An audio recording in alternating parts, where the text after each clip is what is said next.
वजीम बिस्मिल्लाहिर्रहमानिर्रहीम। मेरा नाम है मोहम्मद अवैस।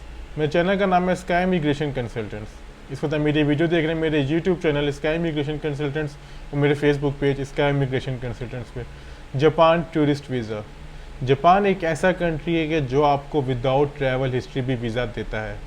यानी मतलब कहने का ये काफ़ी लोग ये समझते हैं कि जिससे हम लोगों को अगर कोई किसी भी कंट्री का वीज़ा अप्लाई करना है, जो कंसल्टेंट्स कहते हैं जी आपकी ट्रैवल हिस्ट्री होना ज़रूरी है, बिल्कुल ठीक कहते हैं, ट्रैवल से ज़रूरी है। लेकिन जापान एक वाहिद मुल्क है जिसकी ना ही तो एम्बेसी की फ़ीस है और ना ही तो ये आपसे ट्रैवल हिस्ट्री मांगता है।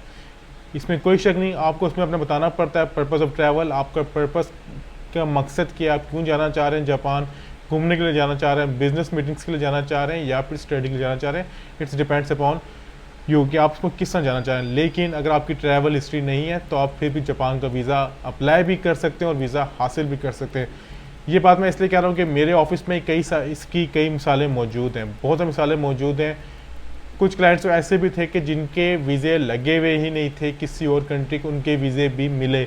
और कुछ क्लाइंट्स ऐसे थे जिनके वीज़े वैलिड थे, यानी मिसाल के तौर पे उनका मलेशिया का वीज़ा वैलिड है, तुर्की का वीज़ा वैलिड है या फिर किसी और कंट्री का वीज़ा वैलिड है, लेकिन उन्होंने अप्लाई किया, उनको जापान ने वीज़े दे दिए। इस वक्त अगर जापान की वीज़ा रेशो की बात की जाए तो इस बारे में कुछ भी नहीं कहा जा सकता, क्योंकि मैं अक्सर अपने क्लाइंट्स को कहता हूँ कि मैं अभी तक जापान को समझ नहीं पाया कि वो वीज़ा किन लोगों को दे रहा है, किन लोगों को नहीं दे रहा। उसकी वजह ये, कुछ क्लाइंट्स ऐसे भी हैं जो सुनने में आया कि जो वहाँ पर गए हुए थे अपना पासपोर्ट हासिल करने के लिए, सबमिट करने के लिए, उन्होंने कहा जी कि वहाँ पर ऐसे एप्लीकेंट्स बैठे हुए जिनके अमेरिका के और कनाडा के वीज़े वैलिड थे, यूके के वीज़े वैलिड थे, जिनके अनफॉर्चुनेटली वीज़े रिफ्यूज़ होकर ऐसे ऐसे क्लाइंट्स देखे जिसके ट्रैवल हिस्ट्री नहीं थी लेकिन उनके वीज़े ग्रांट हो गए। मतलब कहने का ये कि अगर आप लोग जापान का वीज़ा अप्लाई करना चाह रहे हैं तो बिल्कुल अप्लाई कर सकते हैं, अगर आपकी ट्रैवल हिस्ट्री नहीं है तो भी अप्लाई कर सकते हैं। लेकिन इन केस ऑफ रिफ्यूज़ल आपको स्टैंप लग जाती है, आप जापान से 3 to 6 मंथ्स के लिए बैन हो जाते हैं, दोबारा अप्लाई नहीं कर सकते। लेकिन जो सबसे एक गंदी चीज़ है वो है कि स्टैंप, लास्ट दफ़े पे स्टैम्प कि आपका जापान का वीज़ा रिफ्यूज़ हो चुका है, जिससे आपकी पासपोर्ट की वैल्यू कम तो नहीं होती, लेकिन अगर आप किसी और कंट्री का वीज़ा अप्लाई करें तो ये एक इफ़ेक्ट करता है।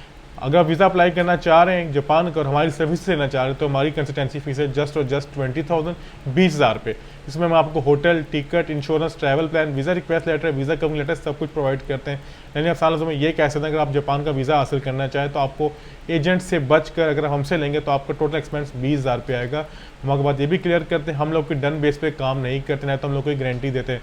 अक्सर लोग हमें कॉल्स करते हैं जी कि पहले कॉल करेंगे जापान के बारे में बता दें, फिर कहेंगे जी कोरिया के बारे में बता दें, फिर कहेंगे पुर्तगाल के बारे में बता दें, यानी मुख्तलिफ इन्फॉर्मेशन लेते रहते हैं। और ये भी अक्सर मैसेज में आते हैं कि जी जापान का वीज़ा मिल जाएगा, फलां का वीज़ा मिल जाएगा। मैं आपको बात क्लियर कर दूँ, हम लोग डन बेस पे कोई काम नहीं करते, ना ही तो हमारे पास कोई वीज़े अवेलेबल या मौजूद होते हैं। तो ये थी आज की इन्फॉर्मेशन जो हम डिस्कस करना चाहता है जापान से रेलिवेंट।